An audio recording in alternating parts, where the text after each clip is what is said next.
On se retrouve pour cette nouvelle vidéo où je vais vous présenter mes 3 conseils pour progresser en tactique.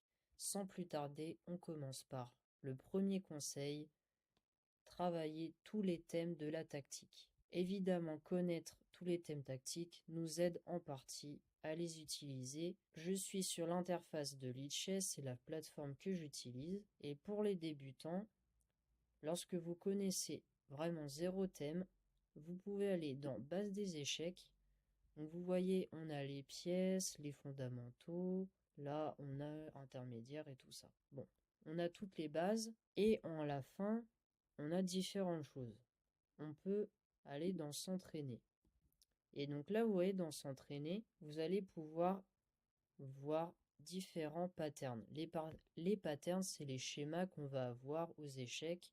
Par exemple, les maths, où il y aura le mat du couloir, les clouages, etc. Donc ici, on a les différents maths déjà. Où vous pouvez aller, par exemple, ici, on a les patterns. Donc par exemple, là, je vous l'ai dit, il y a le mat du couloir. Bon, paf, on a gagné. Super. Ensuite, on a les bases de la tactique avec le clouage. Alors, c'est en anglais, mais c'est le clouage, l'enfilade, la fourchette, double échec, etc. Tous les thèmes qui existent, etc., etc.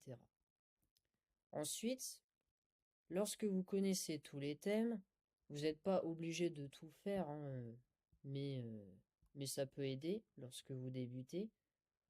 On va aller dans Problème.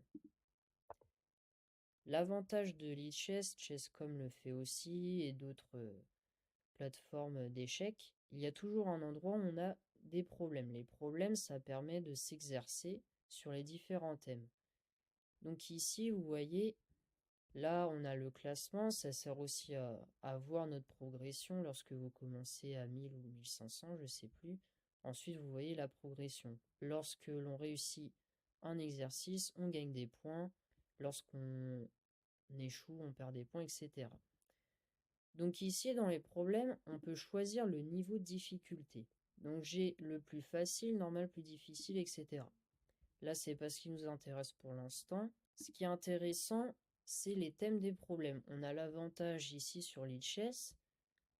Lorsque vous maîtrisez mal un type de problème, vous pouvez aller chercher. Ici, on a tous les motifs qui existent. Par exemple, si vous dites, mince, je vois pas les enfilades en partie, je vais faire des problèmes sur les enfilades. Et il y en a plein, avec les maths aussi, à la fin. Aussi, comme différents thèmes, il y a les thèmes des ouvertures. Si vous jouez la sicilienne, par exemple, vous pouvez faire des problèmes sur la sicilienne. Autre chose aussi très importante, c'est que dans la tactique, il y a voir les schémas, tous les schémas, mais en partie, parfois, ça va être sur plusieurs coups. Et donc, il va y avoir la visualisation. Et par exemple, moi, ce que j'aime bien, lorsque je travaille la visualisation, c'est faire les finales de pions. Pourquoi les finales de pions? Parce qu'en général, ça va être des courses de pions où il va y avoir beaucoup de coups à l'avance. Et donc, ça va être très utile. Donc, je peux vous conseiller ça. Si vous voulez faire beaucoup de visualisation, vous pouvez faire des finales de pions.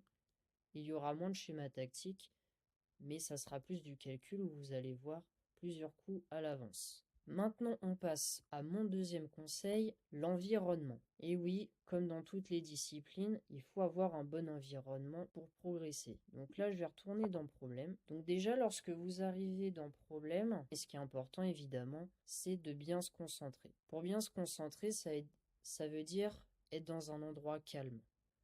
Un endroit où vous êtes sûr que vous allez pouvoir faire votre session. Imaginons vous avez décidé de faire 30 minutes ou 1 heure, peu importe. Il faut que vous soyez concentré dedans pendant toute cette session-là. Donc vous voyez, il y a le niveau de difficulté. Là, j'ai mis à plus facile. Le choix va être important. Pourquoi? Parce que si vous décidez de faire plus facile, l'objectif pour vous, ça va être de garder les patterns en route. Ça veut dire avoir des exercices faciles pour continuer à mémoriser les schémas que vous connaissez. Lorsque vous commencez à faire plus difficile, c'est à ce moment-là qu'il faut le plus se concentrer parce que vous allez faire un effort. Faire un effort, c'est comme un entraînement physique. Un entraînement physique, si par exemple vous savez faire 20 pompes, et bah faire des séries de 5 pompes, ça va juste servir à vous entretenir.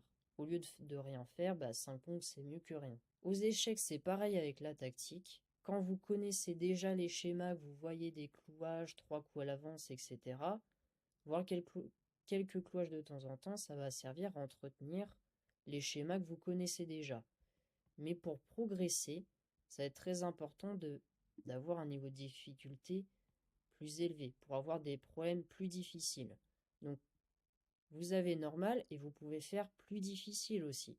Plus difficile, vous aurez des problèmes où parfois vous allez réfléchir pendant 5 minutes et c'est très bien parce qu'en partie, vous ne saurez pas qu'il y aura des problèmes, donc c'est important de faire très difficile parfois sur les problèmes lorsque vous en faites et en partie, vous pourrez voir les schémas. C'est l'idée évidemment d'avoir les schémas en tête pour les utiliser en partie et ne pas être dégoûté de les rater à la fin de la partie en regardant ah bah mince il y avait cet exercice. Autre chose importante dans les exercices, c'est pas je fais ce coup-là parce que c'est un exercice. Évidemment, il y a des coups parfois dans les exercices qui sont évidents. On va se dire, bon bah là, il faut que je sacrifie ma pièce, évidemment. Mais pour bien faire un exercice, il faut se mettre en situation de partie. En situation de partie, je me retrouve face à cet exercice et je calcule, je ne bouge pas les pièces. Là, je regarde les signaux faibles, j'applique la méthode, les coups forcés. Je regarde d'abord les échecs, je vois que je peux prendre un F3. Je vois qu'il y a le fou G5 qui est en prise, par exemple. Et je fais pas cavalier F3, tiens, à l'aveugle, et ensuite on voit ce qui se passe. Il faut vraiment calculer. Donc là, je regarde par exemple cavalier F3, et il faut regarder les défenses. Donc cavalier F3, pour prendre en G5 après. Cavalier F3, tiens, il y a fou prend, je vais faire fou prend. Il faut regarder toutes les défenses. Donc là, par exemple, l'exercice c'est F3. Et là, pour moi, c'est... Ouais, voilà. Par exemple, là, j'ai pas fait gaffe. Et du coup, j'ai raté l'exercice. Bon, pour résumer, il faut se concentrer lors des exercices, évidemment, dans un environnement calme. Et mon troisième et dernier conseil, la régularité. Comme dans tout entraînement, pour progresser sur le long terme, ça va être très important d'être régulier. Il vaut mieux faire un quart d'heure par jour que se dire une fois par semaine, je vais faire 2 heures. Parce que en 2 heures, lorsque vous avez rien fait avant, ça va être beaucoup plus difficile de vous mettre dedans. Et en plus, comme vous n'avez pas l'habitude d'en faire, vous serez rincé. Donc évidemment, régularité avant tout. Il vaut mieux en faire un peu tous les jours que beaucoup, un seul jour dans l'année un seul jour dans la semaine, dans le mois, peu importe, et se dire après que c'est trop dur et on ne le fera pas. Voilà, c'est tout pour moi. Je vous souhaite un bon entraînement et de bonnes parties et on se retrouve à la prochaine.